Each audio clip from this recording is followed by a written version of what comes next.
اور جب بھی یہ مبارک ایام آتے ہیں اور مسلمان سید دو عالم صلی اللہ علیہ وسلم کی آمد پر اظہار خوشی کا اہتمام کرتے ہیں تو دو گروہ واضح طور پر ہمیں نظر آتے ہیں۔ ایک وہ جو سرتوڑ کوشش کرتے ہیں کہ رحمت کونین صلی اللہ علیہ وسلم کی عید منا کر اللہ کی رضا کو حاصل کر سکیں، اور ایک گروہ ایسا ہوتا ہے کہ جو سر توڑ کوشش کرتا ہے کہ یہ ثابت کرے کہ جو ایسا کر رہا ہے سب کے سب جہنمی ہے، کیونکہ وہ اس کو بدعت قرار دیتے ہیں اور پھر حدیث سناتے ہیں کہ کل بدعت ضلالہ وکل ضلالۃ فی النار، ہر بدعت گمراہی ہے اور ہر گمراہی جہنم میں لے جانے والی ہے۔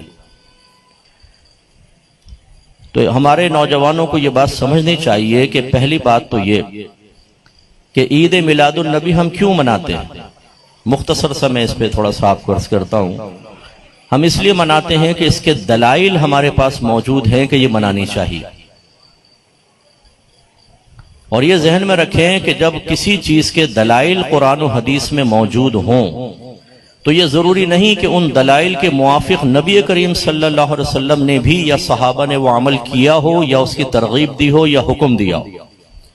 اگر ہم یہ قاعدہ قانون بنا لیں کہ قرآن یا حدیث کی دلیل اس وقت دلیل کامل بنے گی جب نبی کریم کا حکم اور عمل بھی اس کے ساتھ شامل ہوگا، تو لاکھوں دلائل چھوڑنے پڑ جائیں گے، کیونکہ رحمت کونین صلی اللہ علیہ وسلم نے بشمول صحابہ کرام ہزارہ چیزیں ان پر عمل نہیں کیا، حالانکہ قرآن و حدیث سے ثابت ہوتی۔ تو اس لیے جیسے اب یہ میلاد مصطفیٰ صلی اللہ علیہ وسلم، اس کے بارے میں کہتے ہیں بتائیں سرکار نے میلاد منائی، صحابہ کرام نے منائی؟ میں یہ گزارش کرتا ہوں کہ اگر انہوں نے باقاعدہ اس کا اہتمام نہیں کیا اور قرآن و حدیث سے اس کے منانے کے دلائل موجود ہیں، تو کیا قرآن و حدیث کے وہ تمام دلائل نظر انداز کر دیے جائیں اس وجہ سے کہ نبی کریم صلی اللہ علیہ وسلم نے اس کا حکم نہیں دیا یا صحابہ کرام نے اہتمام نہیں کیا؟ اگر آپ کہتے ہیں یس تو مجھے لکھ کر پہلے دیں، پھر میں آپ کو اس کا جواب بہت ہی اچھا انشاءاللہ دوں گا، اور کوئی بھی آپ کو لکھ کر نہیں دے گا، یہ میرا پیغام پہنچا کے کہیں لکھ کر دیں چلے۔ دیکھیں اللہ تعالیٰ واضح طور پہ فرماتا ہے قُلْ بِفَضْلِ اللَّهِ وَبِرَحْمَتِهِ فَبِذَلِكَ فَلْيَفْرَحُوا، اے حبیب آپ ان لوگوں سے فرمائیے کہ انہیں چاہیے کہ اللہ کے فضل اور اس کی رحمت پر خوشی منائیں، خوش ہوں۔ قرآن کہہ رہا ہے، اس کا مطلب ہے کہ اللہ کا جو فضل ہے، رحمت ہے، اس پر ہمیں خوشی کا اظہار کرنا چاہیے، خوش ہونا چاہیے۔ اب اگر میں آپ سے پوچھوں کہ نبی کریم صلی اللہ علیہ وسلم کی آمد سے بڑھ کر اللہ تبارک و تعالیٰ کا اس امت پر کوئی فضل ہو سکتا ہے؟ نو۔ تمام جتنے بھی اللہ کے فضائل ہیں، کمالات ہیں، فضیلتیں ہیں جو ہمیں اللہ نے انعامات احسانات عطا فرمائے، ان کی ایک ہی وجہ ہے، اور وہ ہے میرے آقا صلی اللہ علیہ وسلم کا کائنات میں تشریف لانا۔ وجہ تخلیق کائنات تو میرے آقا صلی اللہ علیہ وسلم، انہی کے قدموں کی برکت سے سب کچھ ملا۔ تو یہ فضائل، فضل اور رحمت سب سے بڑی میرے آقا صلی اللہ علیہ وسلم، اور اللہ کیا فرما رہا ہے؟ فضل اور رحمت پر چاہیے کہ خوشی منائیں۔ وَأَمَّا بِنِعْمَةِ رَبِّكَ فَحَدِّثْ، پس اپنے رب کی نعمت کا خوب چرچا کرو۔ تحدیث نعمت، آپ ایک لفظ سنا ہوگا، بھئی تحدیث نعمت کے طور پہ بتا رہا ہوں۔ تحدیث کا مطلب ہوتا ہے ظاہر کرنا۔ جب اللہ تعالیٰ آپ کو کوئی نعمت دے اور اظہار تشکر کے لیے آپ کسی کے سامنے ظاہر کریں تو اس آیت کے مطابق ہوگا اور نبی کریم کی حدیث کے مطابق بھی۔ آپ نے ایک صحابی سے پوچھا جو بڑے مخلوق الحال سے نظر آ رہے تھے کہ کیا تمہارے پاس کوئی مال نہیں ہے؟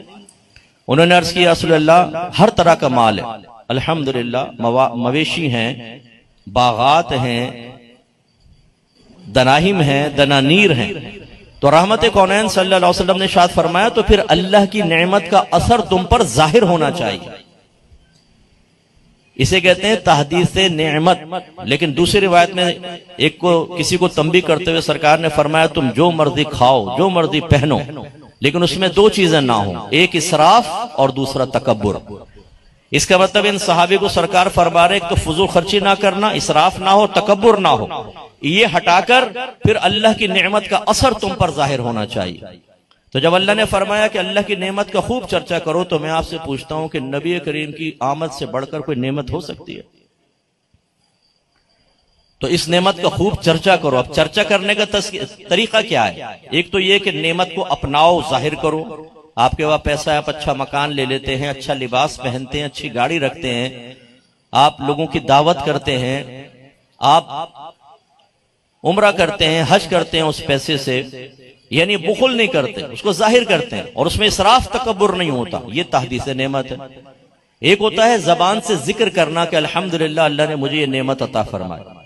ہمارے ہاں تو خیر تعلیم یہ ہوتی ہے کہ بیٹا کبھی بھی کسی کو نعمت نہ بتاؤ ورنہ نظر لگ جائے گی، تو ہم اس نعمت کے اظہار پر نظر لگنے کے خوف کی وجہ سے جھوٹ بولنا شروع کر دیتے ہیں۔ وہ کہتا ہے کیسا کاروبار چل رہا ہے؟ یار کہاں کاروبار، تباہ ہو گیا، بالکل سارے رو رہے ہیں، ہم بھی رو رہے ہیں، حالانکہ کاروبار بہت اچھا چل رہا ہوگا، لیکن وہ امی کی وصیت اور نصیحت ذہن میں ہے کہ جی جھوٹ بھی بولو تو کوئی بات نہیں، لیکن کسی کو بتانا نہیں ورنہ نظر لگ جائے گی۔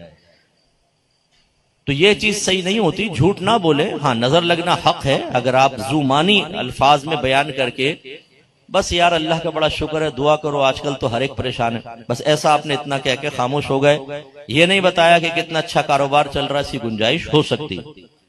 لیکن یہ جو آپ بیان کرتے ہیں کہ اللہ نے الحمدللہ مجھے یہ عطا فرمایا، یہ بھی تحدیث نعمت ہے، بشرطے کہ اس میں فخر کرنا مقصود نہ ہو، کسی کو ڈیگریڈ کرنا مقصود نہ ہو۔ اس کا مطلب ہے نبی کریم صلی اللہ علیہ وسلم کی آمد کے واقعات بیان کرنا، آپ کے کمالات، آپ کے فضائل بیان کرنا، یہ بھی تحدیث نعمت ہے۔ اور یہ دیکھیں جو آیت پڑھی اس میں اللہ تعالیٰ یہی احسان اور نعمت یاد دلا رہا ہے۔ لقد من اللہ علی المؤمنین اذ بعث فیہم رسولا من انفسہم، ضرور بے شک اللہ تبارک و تعالیٰ نے احسان عظیم فرمایا۔ منن مانے ہوتا ہے نعمت بھی ہوتی ہے، احسان بھی ہوتا ہے، احسان عظیم فرمایا کس صورت میں کہ جب انہی میں سے ان کے درمیان ایک رسول کو بھیجا۔ لیکن ذرا غور کیجئے گا، میرے آقا صلی اللہ علیہ وسلم صرف مومنین کے لیے رحمت ہیں، احسان ہیں، نعمت ہیں، یا کافروں کے لیے بھی ہیں؟ سب کے لیے ہے نا۔ لیکن اللہ تبارک و تعالیٰ نے یہاں سب کا ذکر نہیں کیا، صرف کس کا ذکر کیا؟ مومنین کا۔ لقد من اللہ علی المؤمنین، مومنین پر احسان عظیم فرمایا۔ کویسچن پیدا ہوتا ہے کہ کیا نبی کریم کافروں کے لیے محسن نہیں تھے؟ ایک بہت بڑی نعمت نہیں تھے؟ کیونکہ سرکار صلی اللہ علیہ وسلم ساری چیزیں موجود ہیں، لیکن اللہ تبارک و تعالیٰ نے دشمن خدا، لیکن جب میرے آقا صلی اللہ علیہ وسلم پیدا ہوئے تو اس کی لونڈی سویبہ نے آ کر خبر دی، ابو لہب مبارک کو تیرے یہاں بھتیجا پیدا ہوا۔ کیا کہا تھا؟ یہ نہیں کہا تیرے یہاں نبی پیدا ہوا ہے، مبارک کو نبی پیدا ہوا، بھتیجا پیدا ہوا۔ ابو لہب نے بھتیجے کی پیدائش کی خوشی میں شہادت کی انگلی سے اشارہ کر کے اس کو آزاد کر دیا۔ بخاری کی روایات کا مفہوم یہ ہے کہ جب یہ مر گیا اور کسی نے اس کو خواب میں دیکھا اور پوچھا کہ ما فعل اللہ بکا، تیرے ساتھ کیا معاملہ ہوا، تو اس نے کہا کہ ویسے میں سخت عذاب میں ہوں، لیکن جس انگلی سے میں نے سویبہ کو اشارہ کر کے آزاد کیا تھا، جب میں اسے منہ میں لیتا ہوں تو اس سے پانی جاری ہو جاتا ہے۔ سقیتو، مجھے اس سے پیجئے کہ اللہ ان کے لیے، ان کے بعد والوں کے لیے عید تھی، تو نبی کریم کی ولادت صحابہ کے لیے بھی عید تھی، اور قیامت تک کے لیے ہر مسلمان کی عید تھی، اور عید رہے گی۔ تو یہ اعتراض کا جواب بھی، بھئی آپ اس کو عید کیوں کہتے ہیں؟ اس لیے کہ حضرت عیسیٰ علیہ السلام کی سنت ہے کہ جب اللہ تعالیٰ نے تھال کی نعمت عطا فرمائی، آپ نے اس دن کو عید کا دن قرار دیا، ہم اسی سنت پر عمل کرتے ہیں۔ نبی کریم صلی اللہ علیہ وسلم سے پوچھا گیا کہ آپ پیر کا روزہ کیوں رکھتے ہیں؟ سرکار نے ارشاد فرمایا اس لیے کہ میں اسی دن پیدا ہوا اور مجھ پر پہلی وحی اسی دن نازل ہوئی۔ دیکھیں سرکار تو اپنی آمد، اپنی ولادت کے اظہار تشکر کے طور پہ ہر پیر کو روزہ رکھے، تو پھر ہم اگر سرکار کے مخصوص ولادت کے ایام میں عبادات اختیار کریں، نیکیاں کریں، تو نبی کریم کی اس کو سنت کیوں نہ قرار دیا جائے، اس کو بدعت کیوں کہا جائے؟ اسی طریقے سے آخری بات، پھر میں انشاءاللہ موضوع کے دوسرے حصے کی طرف آؤں گا جو ہمارے میزبان نے ہمیں دیا، کہ رحمت کونین صلی اللہ علیہ وسلم جب ہجرت فرما کے مدینہ منورہ تشریف لائے تو اس وقت تک یہود کو جلا وطن نہیں کیا تھا، یہ وہیں پر تھے، تو ان کو دیکھا کہ یہ عاشورہ 10 محرم الحرام کا روزہ رکھ رہے ہیں۔ سرکار نے ارشاد فرمایا کہ تم یہ روزہ کیوں رکھتے ہو؟ انہوں نے عرض کی اس لیے کہ یہ وہ دن ہے جس میں اللہ تبارک و تعالی نے موسیٰ علیہ السلام کو فرعون سے نجات دی تھی۔ موسیٰ علیہ السلام اور بنی اسرائیل کو فرعون سے نجات دی تھی اور فرعون کو غرق کیا تھا، تو موسیٰ علیہ السلام نے اظہار تشکر کے طور پر روزہ رکھا تھا، تو ہم انہی کا طریقہ اختیار کرتے ہیں۔ جب 10 محرم الحرام آتا ہے ہم روزہ رکھتے ہیں۔ سرکار نے صحابہ سے فرمایا کہ موسیٰ کی موافقت اختیار کرنے میں ان کے مقابلے میں ہم موسیٰ سے قریب ہیں، تم بھی روزہ رکھو۔ اب چونکہ غیر قوموں سے مشابہت اختیار کرنے کو نبی کریم نے سختی کے ساتھ منع فرمایا اور خود یہ عمل سرکار اختیار کرتے تھے۔ جب تک آپ مکے میں رہے آپ سیدھے بال بناتے تھے، بالکل سیدھے، کیونکہ کفار بیچ کی مانگ نکالتے تھے۔ پھر سرکار جب مدینے میں آئے تو یہود کو دیکھا کہ وہ سیدھے بال بناتے ہیں، تو سرکار نے مانگ نکالنا شروع فرمائی، بالکل ان کی مخالفت۔ تو یہی جب تعلیم سرکار نے دی تو صحابہ نے عرض کیا رسول اللہ یہ تو یہود کے ساتھ مشابہت ہو جائے گی، اور یہود وہ قوم تھی جو ہر بات پہ مسلمانوں کو تانا دیتی تھی کہ تم ہمارا طریقہ کیوں اختیار کرتے ہو۔ تو رحمت کونین صلی اللہ علیہ وسلم نے یہ نہیں فرمایا کہ اچھا مشابہت ہو جائے گی نہ رکھو، نہیں، فرمایا پھر ایک روزہ پہلے کا یا بعد کا ملا لو۔ اس سے معلوم ہوا، میں آپ سے کوشچن کرتا ہوں، موسیٰ علیہ السلام کا فرعون سے نجات پانا یہ بڑا اور عظیم واقعہ تھا یا میرے آقا صلی اللہ علیہ وسلم کا کائنات میں تشریف لانا؟ یقیناً یہ جب موسیٰ علیہ السلام نے ایک انعام حاصل کرنے پر اظہار تشکر کے طور پہ عبادت اختیار کی اور نبی کریم اور صحابہ کرام نے اس طریق کو زندہ رکھا، تو اس کا مطلب جب سرکار کی آمد ہو اور ہم عبادات اختیار کریں تو یہ بالکل مصطفیٰ کے طریق، آپ کے مزاج اور آپ کی سنت کے مطابق ہے، اور انشاءاللہ قیامت تک ہم اس کو زندہ رکھیں گے۔ بچوں یہ کوئی بدعت نہیں ہے، یہ سنت کریمہ ہے۔ ہاں ایک پہلو ہو سکتا ہے کہ جس حیات قضائیہ کے ساتھ ہم منا رہے ہیں اس کو آپ کہہ سکتے ہیں کہ جی ایک نیا طریقہ ہے، جلوس نکالنا، جھنڈیاں لگانا، لائٹنگ کرنا، خاص اجتماعات کے انعقاد کرنا، یہ کچھ نئی چیزیں ضرور ہیں، اور ہر نئی چیز کو بدعت کہا جاتا ہے، لیکن یہ بھی ہم نے صحابہ کرام علیہم رضوان سے سیکھا۔ یاد رکھیں کہ بدعت وہ چیز ہے کہ نبی کریم صلی اللہ علیہ وسلم کی حیات طیبہ کے بعد جو کچھ دین یا دنیا میں نیا کام پیدا ہوا اس کو بدعت کہا جاتا۔ لہذا جب تک نبی کریم حیات رہے ہر چیز سنت، لیکن جب سرکار وفات پا گئے تو پھر بدعت کا آغاز ہوا۔ اب پہلے میں آپ سے کویسچن کرتا ہوں، بہت غور سے اس پوائنٹ کو سمجھیے گا، یہ بتائیں شرعی احکام کے مکلف یا ان کو پورا کرنے کے ذمہ دار صرف ہم ہیں یا صحابہ کرام بھی تھے؟ بولیے۔ چوری کرنا ہمارے لیے حرام، صحابہ کرام کے لیے کیا تھی؟ حرام۔ زنا ہمارے لیے حرام تو صحابہ کے لیے حرام۔ سود کھانا ہمارے لیے حرام تو صحابہ کے لیے، تو بدعت ہمارے لیے حرام تو صحابہ کے لیے ناجائز ہی ہونی چاہیے نا۔ اور بدعت کیا ہے؟ وہ کام جو نبی کریم کے دور میں نہیں بعد میں ایجاد ہوا۔ لیکن ہم یہ دیکھتے ہیں کہ صدیق اکبر رضی اللہ تعالیٰ عنہ نے قرآن کو جمع کیا ایک کتابی شکل میں، اور یہ کام سرکار نے نہیں کیا، نہ اس کا حکم دیا، بلکہ یہی بات حضرت صدیق اکبر نے عمر فاروق کی ریکویسٹ پر کہی تھی۔ جب مسیلمہ کذاب سے جہاد ہوا اور بہت سارے حافظ صحابہ شہید ہوئے تو عمر فاروق ابو بکر صدیق رضی اللہ تعالیٰ عنہ کی خدمت میں حاضر ہوئے کہ حضور اگر اسی تیزی کے ساتھ حفاظ صحابہ شہید ہوتے رہے تو قرآن کی حفاظت کا معاملہ خطرے میں پڑ جائے گا، لہذا آپ اس کو کتابی شکل میں جمع کریں۔ کیونکہ پہلے جیسے جیسے وحی نازل ہوتی، مثلا 10 صحابہ بیٹھے، سرکار ان کو قرآن لکھوا دیتے تھے، پھر سرکار کہیں اور گئے، 5 صحابہ ساتھ ہیں نئے صحابہ، ایک آیت وہاں نازل ہوئی ان کو لکھوا دی، پھر وہ آپس میں شیئر کرتے تھے اور پھر صحابہ جمع کر کے یاد کر لیا کرتے تھے، لیکن ایک کتابی شکل میں نہیں تھی۔ کسی نے درخت کی چھال پر لکھا، کسی نے اونٹ کی ہڈی پہ لکھا، کسی نے پتھر پہ لکھا، کسی نے کھال کے اوپر لکھا، محفوظ۔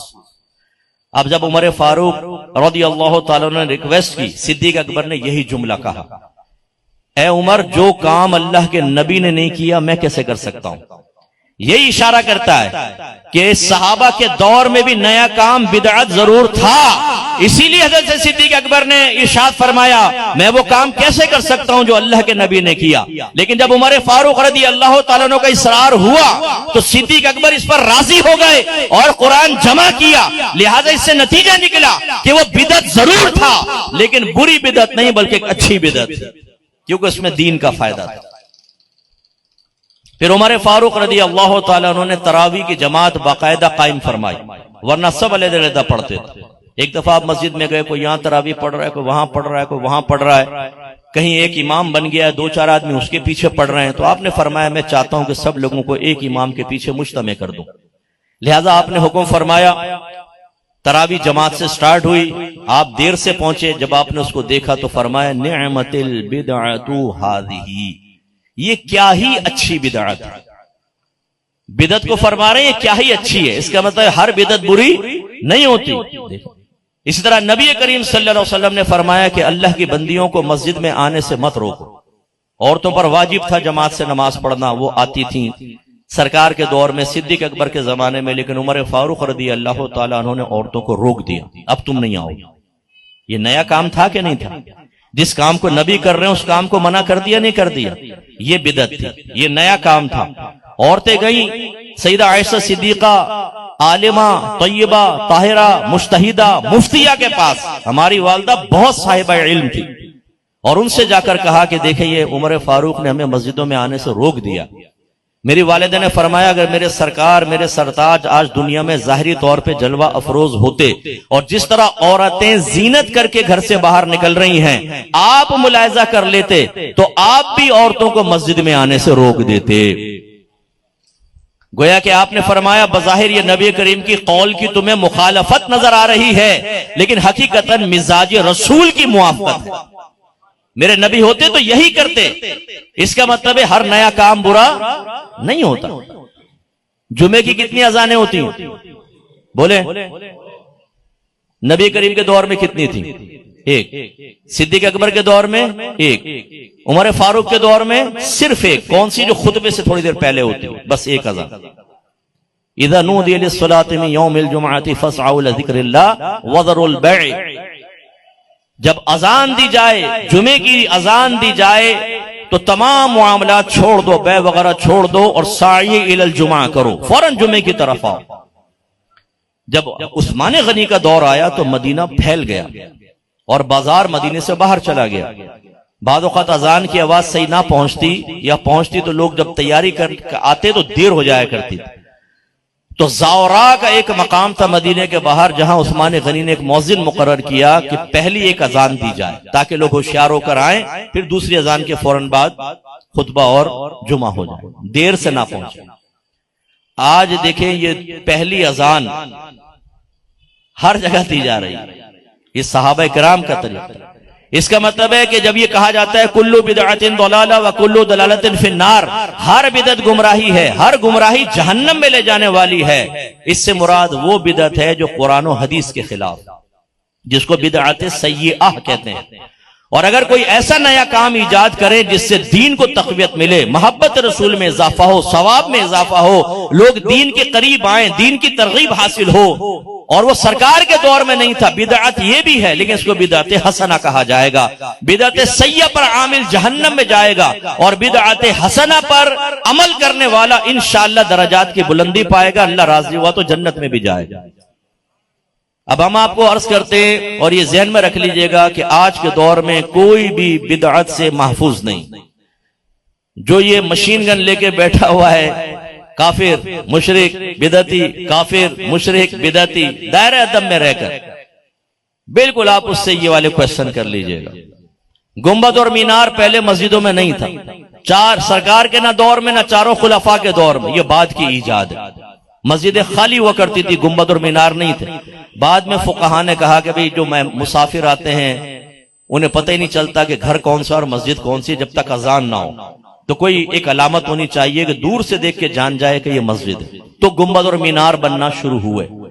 کوئی مسجد کسی مکتبہ فکر کی گنبد مینار سے خالی ہے؟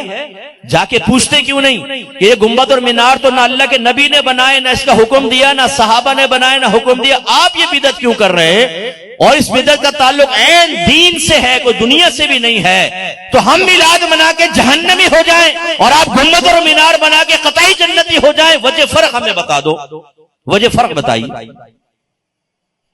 6 کلمے، ایمان مفصل، ایمان مجمل، سب بات کی ایجاد۔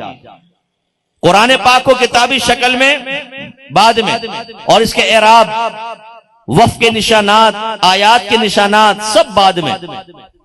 سپاروں کے نام یہ اللہ کی طرف سے نہیں ہے۔ ایک لفظ ہوتا ہے توفیق، ایک ہوتا ہے توقیف۔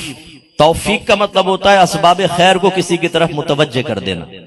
اللہ کی طرف سے اسباب خیر کو متوجہ کر دینا. اگر میں آپ سے کہتا ہوں آئیے نماز پڑھیں تو یہ خیر کا ایک سبب متوجہ ہوا, ہم کہیں گے آپ کو توفیق ملی ہے. تو میرے بعض بھائی کہتے ہیں جب نماز کا کہنا کہ یار نماز پڑھ لو, کہتے ہیں جب اللہ کی توفیق ہوگی تو پڑھ لیں گے. تو بھائی توفیق کسی فرشتے کا نام نہیں ہے کہ وہ آپ کے پاس آ کر گئے کہ حضور نماز کا ٹائم ہو گیا ہے, حکم فرمائے تو آپ کو وضو خانے تک پہنچا دوں اور اٹھا کے وہاں پہنچا دیں, پھر آپ یوں بیٹھے رہیں, آپ کا منہ بھی دھو دے پپو کا اور ہاتھ بھی دھوئیں, وضو کروائیں, پھر لا کے مصلی پہ کھڑا کر دیں کہ اب اتنا تو آپ کر دیں کہ نماز پڑھ لیں. یہ توفیق تو آپ کو قیامت تک نہیں ملنے والی. اور ایک ہوتا ہے توقیف. توقیف کا مطلب ہوتا ہے اللہ کی طرف سے ہونا.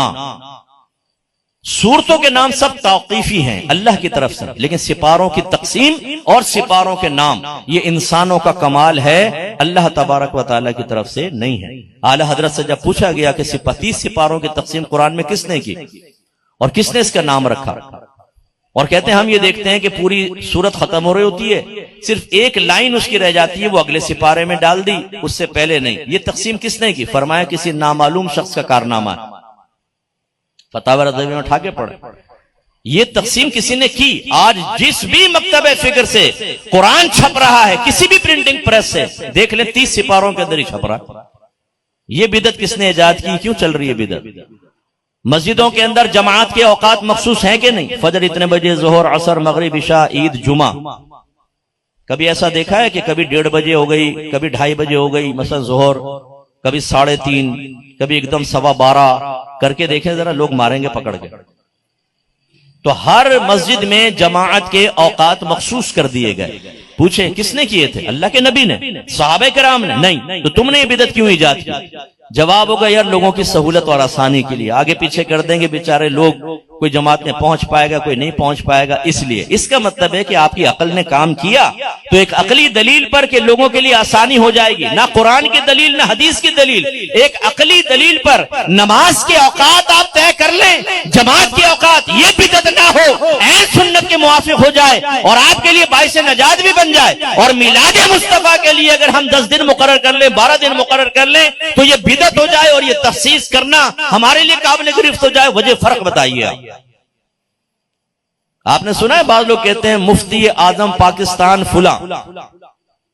کبھی آپ نے نبی کریم کے ساتھ سنا مفتی محمد, مفتی ابو بکر, مفتی علی, مفتی عثمان, مفتی عمر, مفتی ابو ہریرہ, مفتی زید بن ثابت؟ سنا آپ نے؟ یہ شیخ الحدیث, شیخ التفسیر, یہ جتنے القابات ہیں سب کے سب بدعت ہیں, بعد میں ایجاد ہے. بخاری, مسلم, ترمذی, نسائی, ابو داؤد, ابن ماجہ, جو آپ سے یہ کہتا ہے کہ مجھے بخاری میں میلاد دکھا دو میں مان لوں گا, یہ دعویٰ بھی, یہ مطالبہ بھی ایک بہت بڑا بدعت ہے. کیا کسی صحابی نے, نبی کریم نے حکم فرمایا تھا کہ بخاری میں ملے تو مان لینا ورنہ نہیں؟ نہیں نا. تو پھر تمہارا یہ مطالبہ بھی تو بدعت ہوا. اس پر کیوں نہیں گرفت ہوگی یہ بتاؤ؟ اور پھر چلو ہم کہتے ہیں مان لیتے ہیں کیونکہ ہم تو بدعت حسنہ کو مان لیتے ہیں نا, چلو مان لیا. تم یہ کہتے ہو بخاری میں دکھا دو کہ اگر میلاد صراحتاً کہیں لکھا ہو کہ میلاد مناؤ, ہم منا لیں گے. میں دائرہ ادب میں رہ کے کہتا ہوں, پہلے کوشچن کرتا ہوں, اس کا مطلب ہے بخاری آپ کے نزدیک اتنی ویلڈ ہے کہ اس میں لکھا ہوگا تو مان لو گے ورنہ نہیں؟ یس. اب میں آپ سے مطالبہ کرتا ہوں, آپ بخاری میں یہ دکھا دیں کہ امام بخاری نے فرمایا ہو کہ میری بخاری میں ہو تو ماننا ورنہ نہ ماننا, یہ دکھا دو, میں آپ کا مرید ہو جاتا ہوں. امام بخاری نے تو یہ معیاری مقرر نہیں کیا, آپ نے کہاں سے کر لیا؟ یہ مطالبہ بھی بدعت. پھر بخاری, مسلم, ترمذی, نسائی, ابو داؤد, ابن ماجہ, حاکم کے مستدرک, دارمی, دارقطنی اور بہت ساری, باہقی, دارقطنی کی باہقی, بہت ساری کتابیں مارز وجود میں آئیں. یہ سب بدعت ہے کیونکہ صحابہ کرام نے اس طریقے سے عنوانات قائم کر کے, ابواب قائم کر کے کبھی بھی حدیثیں جمع نہیں. سب کی سب بدعت ہے. جہاں سے آپ حدیثیں لیتے ہو نا یہ سب بدعت ہے. لیکن کیا ہے بدعت حسن؟ ہم تو کہتے ہیں بدعت حسن ہے. تو خلاصہ کلام یہ کہ میرے بچوں, عید میلاد النبی بالکل سنت ہے. یہ صحابہ کرام کی بھی سنت ہے کہ انہوں نے نبی کریم کی اظہار خوشی فرمایا. ہاں, جس طرح ہم مختلف طریقے اختیار کر رہے ہیں یہ سرکار نے اختیار نہیں کیے, صحابہ نے نہیں کیے. لیکن جب اظہار خوشی کا حکم اور اس کی اجازت قرآن سے مل گئی تو یہ سنت کے مطابق, اور اس کے طریقے جو ہیں انہیں زیادہ سے زیادہ بدعت حسنہ کہہ سکتے ہیں. اور میں نے اتنی مثالیں دیں, جب وہ سب جائز تو اس میں حرام کا کیا پہلو نکلے گا؟ اس لیے پوزیٹو ڈیبیٹ کا اصل میں دور ختم ہو گیا. اب مناظرہ ہوتا ہے نا تو وہ مجادلہ ہے، مناظرہ نہیں ہے، جھگڑا. جو جتنا چیخے، جو جتنا چلائے وہ غالب. ایک صاحب تو مناظرہ ہارنے لگے، ان کے لوگوں نے کہا لے بھائی بڑی بے عزتی ہوگی، مناظرہ ہار جائیں گے، سامنے والے کے دلائل بڑے قوی، قرآن حدیثیں پڑھے وہ. تو انہوں نے جیسی دیکھا فوراً اس آدمی کو کندھے پہ اٹھا لیا. امام صاحب تھے مسجد کے، جیت گئے جیت گئے جیت گئے جیت گئے. وہ سامنے نہ کہہ رہا جیت گئے. باہر نکل کے روڈوں پہ نکلے، لوگوں نے پھولوں کے ہار ڈال دیے، ماشاءاللہ جی مبارک ہو مبارک ہو. اگلے دن سارے علاقے میں پوسٹر لگا دیے، حضرت نے مناظرہ جیت لیا. اب تو یہ سب ہو رہا ہے کہ کوئی ہارے ہی تو اس کو جتوا دیتے، کوئی ہار قبول کرنے کے لیے تیار نہیں. لیکن اگر پوزیٹو ڈیبیٹ ہو، کاش کبھی ہو جائے، کاش کبھی ہو جائے. انشاءاللہ آپ دیکھیں آپ کے علماء اہل سنت ہی اللہ کی عطا سے اس کے اذن سے غالب آئیں گے. ہمارے دلائل اتنے قوی ہیں الحمدللہ. یہ چونکہ ڈیبیٹ تو ہوتی نہیں نا، ہر ایک کو موقع مل جاتا ہے، وہ ایسا بیان کرتا ہے جیسے ہم تو سب جہنمی ہیں. حالانکہ میرے آقا نے واضح طور پہ ارشاد فرمایا لا تجتمع امتی علی الضلالہ، لا تجتمع امتی علی الضلالہ، میری امت کبھی گمراہی پر جمع نہیں ہوگی. یعنی سمپل میجورٹی ہمیشہ حق پر قائم رہے گی. اتبعوا سواد العظم من شذ شذ فی النار، بڑی جماعت کی پیروی کرو، جو جماعت سے علیحدہ ہوا وہ جہنم میں علیحدہ کیا گیا. پوری دنیا میں الحمدللہ اہل سنت و جماعت سمپل میجورٹی کے اندر ہے اور قیامت تک باقی رہیں گے انشاءاللہ. جتنے اللہ کے ولی آئے ہیں سب کے سب اہل سنت کے اندر آئے الحمدللہ. ہمیشہ ہماری تعداد ہمیشہ غالب رہی اور انشاءاللہ قیامت تک غالب رہے گی اللہ کی عطا سے. اور آخری ایک حدیث سنا کے بس پھر میں دوسرے پہلو کی طرف آ رہا ہوں. مسند امام احمد بن حنبل کی روایت ہے وما رأى المؤمنون حسنا فهو عند الله حسن، جو مومنین کے نزدیک اچھا ہے وہ اللہ کے نزدیک بھی اچھا ہے. اس کی تفسیر شرح کیا ہے کہ اگر علماء مفتیان کرام اور ان سے وابستہ عوام کی میجورٹی اگر کسی چیز کو اختیار کرتے ہیں، اگر کسی چیز کو اچھا کہتے ہیں، تو یہ اس بات کی علامت اور دلیل ہے کہ وہ چیز اللہ کی بارگاہ میں بھی مقبول اور اچھی ہے. وجہ کیا ہے؟ وہی حدیث ملا لیں لا تجتمع امتی علی الضلالہ، میری امت کبھی گمراہی پر جمع نہیں ہوگی. امت سے مراد میجورٹی کبھی گمراہی پر جمع نہیں ہوگی. اس کا مطلب ہے جب میجورٹی گمراہی پر جمع نہیں ہوگی، اور دوسرے مقام پہ فرمایا جو مومنین کے نزدیک اچھا ہے وہ اللہ کے نزدیک بھی اچھا ہے. اس کا مطلب ہے اللہ تعالیٰ میجورٹی کو ہمیشہ اس کام کی ہی توفیق دے گا جو اللہ کی بارگاہ میں اچھا ہے. تو الحمدللہ پوری دنیا میں میلاد مصطفیٰ منایا جا رہا ہے، پوری دنیا کے اندر ہر ایک منا رہا ہے. اور انشاءاللہ آپ دیکھیں آگے اور پوزیٹو تبدیلیاں آنے والی، ہر جگہ میلاد منایا جائے گا.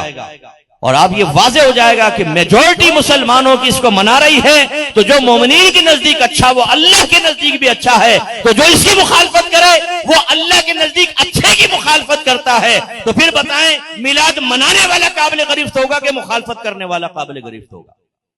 فیصلہ خود کر لیں.